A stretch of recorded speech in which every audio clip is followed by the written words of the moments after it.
एक गांव में टीना अपने माता पिता के साथ रहती थी। टीना को शुरुआत से ही उसकी माँ परियों की कहानी सुनाया करती थी, जिस वजह से उसके दिमाग में वही सब भरता गया और वह यही सोचती थी कि असल जिंदगी में भी परियां होती हैं और वह एक ना एक दिन उनसे जरूर मिलने आएगी। एक दिन की बात है, टीना अपनी माँ के साथ कहानी सुन रही थी। तभी उसने अपनी माँ से कहा, माँ, क्या सच में परियां होती है? वो मुझसे मिलने आएंगी? तभी उसकी माँ चांदी ने मुस्कुराकर कहा, हाँ बेटा, वो तुमसे मिलने एक दिन जरूर आएंगी। पर माँ, वो कब आएंगी? वह दिन कब आएगा? मुझे उनसे जल्दी मिलना है। तभी चांदनी थोड़ा सा मुस्कुराई और उसने टीना से कहा, ये तो मुझे नहीं पता बेटा, मगर जो बच्चे अच्छे होते हैं और अपने माता पिता का कहना मानते हैं, उनसे वह बहुत खुश रहती हैं और उनसे मिलने बहुत जल्दी आती हैं।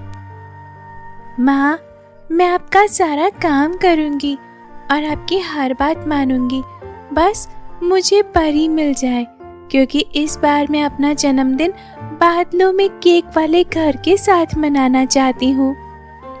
तभी चांदनी बहुत ज्यादा हैरान होती है और टीना से कहती है, क्या बादलों में?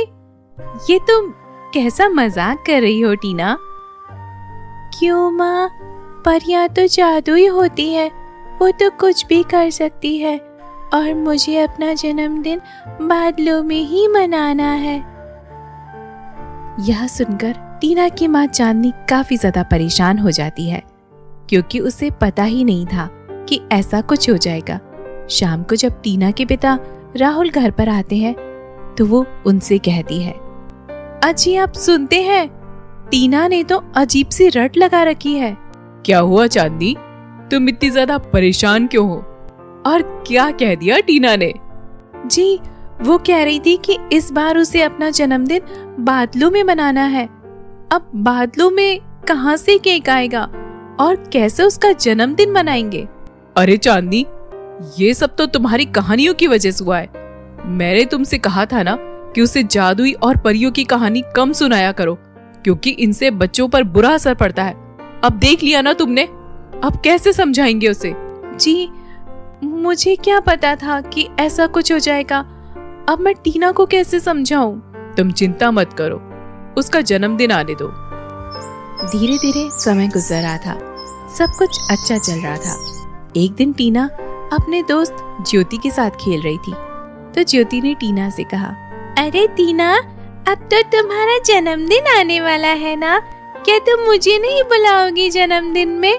नहीं ज्योति, नहीं, मैं इस बार अपना जन्मदिन बादलों में मनाऊंगी, तो तुम वहाँ कैसे आ सकती हो? अरे टीना, तुम क्या कह रही हो? तुम अपना जन्मदिन बादलों में कैसे मना सकती हो? तुम क्या कोई परी हो? मुझे पता है, पर तुम देखना, इस बार परियां मेरा जन्मदिन मनाने के लिए खुद आएंगी और वो बादलों में केक भी बनाएंगी मेरे लिए। अरे टीना, तुम पागल हो गई हो क्या? इसलिए ऐसी बातें कर रही हो? नहीं ज्योति, तुम्हें मेरी बातों पर विश्वास नहीं होता ना, तो तुम देखना, मैं तुम्हें जरूर करके दिखाऊंगी कि मेरा जन्मदिन परियां कैसे मनाती हैं। और यह कहकर टीना घर पर आ जाती है। घर पर आने के बाद वो अपनी माँ से फिर से कहती है, माँ, अब तो मेरा जन्मदिन में बस एक हफ्ता रह गया है, परियां क्यों नहीं आ रही है? मुझे अपना जन्मदिन खूब धूमधाम से मनाना है। टीना की ऐसी बात सुनकर चांदनी थोड़ी हैरान होकर और थोड़ी सी नम्रता से अपनी बेटी से कहती है, बेटा, परियां नहीं होती हैं, मैं तो बस तुम्हें कहानियां सुनाया करती थी। नहीं माँ, मुझे कुछ नहीं पता, मुझे तो अपना जन्मदिन इस बार बादलों में ही मनाना है, बस मैंने बोल दिया, अब मुझे कुछ नहीं पता।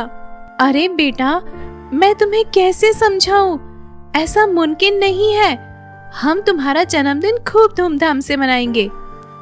पर टीना मानती ही नहीं है और गुस्सा हो जाती है और आखिरकार उसका जन्मदिन आ ही जाता है। वो बहुत खुश थी क्योंकि वह परियों से मिलना चाहती थी। उसे खुश देखकर उसकी माँ और पिता भी बहुत खुश थे, पर उन्हें डर था यदि परियां नहीं आई तो क्या होगा, क्योंकि अभी तक किसी ने परियों को देखा ही नहीं था। धीरे धीरे दिन गुजरा, शाम हुई। शाम के समय चांदनी ने टीना से कहा, चलो बेटा, हम लोग केक लेने चलते हैं, क्योंकि थोड़ी देर में तुम्हारा केक काटना है ना। नहीं माँ, परियां खुद केक लेकर आएंगी, और मैंने आपसे कहा था ना कि इस बार मेरा जन्मदिन बादलों में मनेगा, तो बादलों में ही मनेगा। बस मैं इंतजार करूंगी।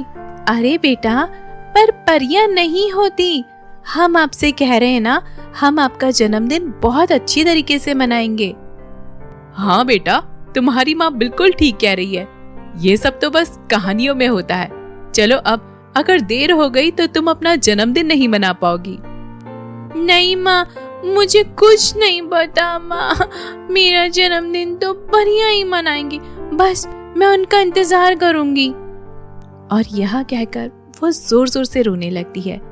अपनी बेटी को रोता हुआ देखकर उन दोनों को कुछ भी समझ में नहीं आ रहा था। आखिरकार वह लोग क्या करें।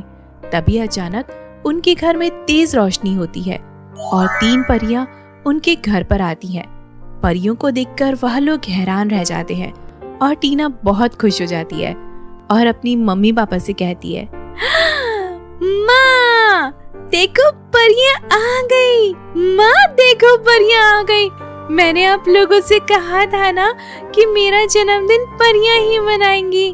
तभी एक परी, नील परी, मुस्कुराकर कहती है, हाँ टीना, तुम बिल्कुल ठीक कह रही हो।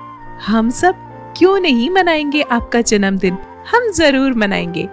आप हमें इतने दिनों से याद कर रही थी तो हमें आना ही पड़ा। पर आप लोगों ने इतनी देर क्यों किया आने में? आप पहले भी आ सकती थी ना। तभी दूसरी परी, सोन परी, मुस्कुराकर कहती है, अरे हमें तो तुम्हें सरप्राइज देना था। हम तुम्हें सरप्राइज देना चाहते थे, इसलिए इतनी देर से आए। वैसे तुम्हें हमारा सरप्राइज कैसे लगा टीना? बहुत अच्छा लगा। अब आप हमारा जन्मदिन मनाएंगी ना? तभी तीसरी परी, रिया परी, मुस्कुराकर कहती है, हाँ टीना, क्यों नहीं। तुमने जैसा कहा था वैसे ही तुम्हारा जन्मदिन मनेगा। चलो तुम मेरे साथ, और आप लोग भी हमारे साथ चलिए। इसके बाद परियां अपनी जादुई छड़ी से उन लोगों को बादलों में ले आती हैं। बादलों में लाने के बाद वह तीनों परियां टीना से कहती हैं, देखो हमने तुम्हारे लिए कुछ बनाया है।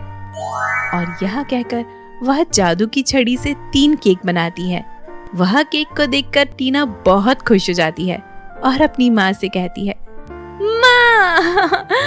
माँ देखो बादलों में केक। मैंने आपसे कहा था ना कि मैं इस बार अपना जन्मदिन बादलों में मनाऊंगी। तभी उसकी माँ चांदनी मुस्कुराती है और अपनी बेटी टीना से कहती है, हाँ बेटा, तुम बिल्कुल ठीक कह रही हो।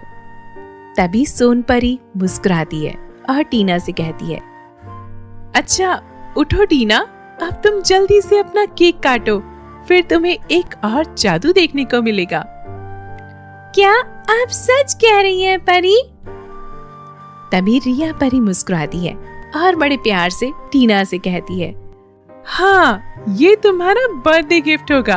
अब जल्दी से तीनों केक को काटो। यह सुनकर जैसे ही टीना तीनों केक को काटती है, वैसे ही वह केक घरों में बदल जाते हैं, यानी कि वह केक घर के जैसे हो जाते हैं, जिन्हें देखकर टीना और उसके माता पिता काफी हैरान होते हैं। और नील परी उनसे कहती है, कैसा लगा टीना तुम्हें हमारा गिफ्ट? यह तो केक के घर है, वाओ! तभी सोन परी टीना से कहती है, हाँ, तुमने बिल्कुल ठीक समझा, यह केक के घर है। तुमने ही तो कहा था कि मैं बादलों में केक के घर में जाऊं, तो हमने तुम्हारे लिए केक का घर बना दिया। अब तुम यहाँ पर आराम से रहो। क्या आप सच कह रही हैं? पर हम लोग यहाँ कैसे रह सकते हैं? तभी रिया परी टीना से कहती है, मुझे पता है, पर आज की रात तुम लोग आराम से इन घरों में रह सकते हो। इन घरों में तुम्हारी सभी जरूरतों की चीजें होंगी। यह सुनकर टीना बहुत ज्यादा खुश होती है और इसके बाद वह लोग घरों में पहुंच जाते हैं। वह घर अंदर से देखने में बहुत ही सुंदर थे और उन्हें उनकी सारी जरूरत की चीजें भी वहां मिल गई। परियां भी उनके साथ केक के घरों में जाती हैं और वह लोग उस रात बहुत ज्यादा एंजॉय करते हैं। और जैसे ही सुबह होने वाली होती है, वह परियां टीना से कहती है, अच्छा टीना, अब तुम्हारा पृथ्वी पर जाने का समय आ गया है। ठीक है परी, पर आप हमसे मिलने आते रहना, मैं आपको बहुत मिस करूंगी। जरूर टीना, जब भी तुम मुझे दिल से बुलाओगी, हम लोग तुमसे मिलने जरूर आ जाएंगे। इसके बाद वह लोग अपनी छड़ी से उन्हें वापस पृथ्वी लोक पहुंचा देते हैं। और जब वो लोग देखते हैं तो वह अपने बिस्तर पर होते हैं, जिससे टीना को समझ में आता है कि यह सब परियों ने किया है और अब वो बहुत ज्यादा खुश थी। तो मेरे प्यारे दोस्तों, कैसी लगी आपको मेरी ये कहानी? मुझे कमेंट करके जरूर से बताइएगा। अगर आपको हमारी कहानी अच्छी लगी हो तो इसे अपने दोस्तों के साथ भी शेयर करें। और हाँ दोस्तों, अगर आपने अभी तक हमारे चैनल किड्स टीवी को सब्सक्राइब नहीं किया है तो जल्दी से नीचे लाल बटन को दबाकर अभी सब्सक्राइब कर ले। तो मिलती हूँ फिर किसी नई जादुई कहानी के साथ। तब तक के लिए अपना ध्यान रखना। Bye bye kids.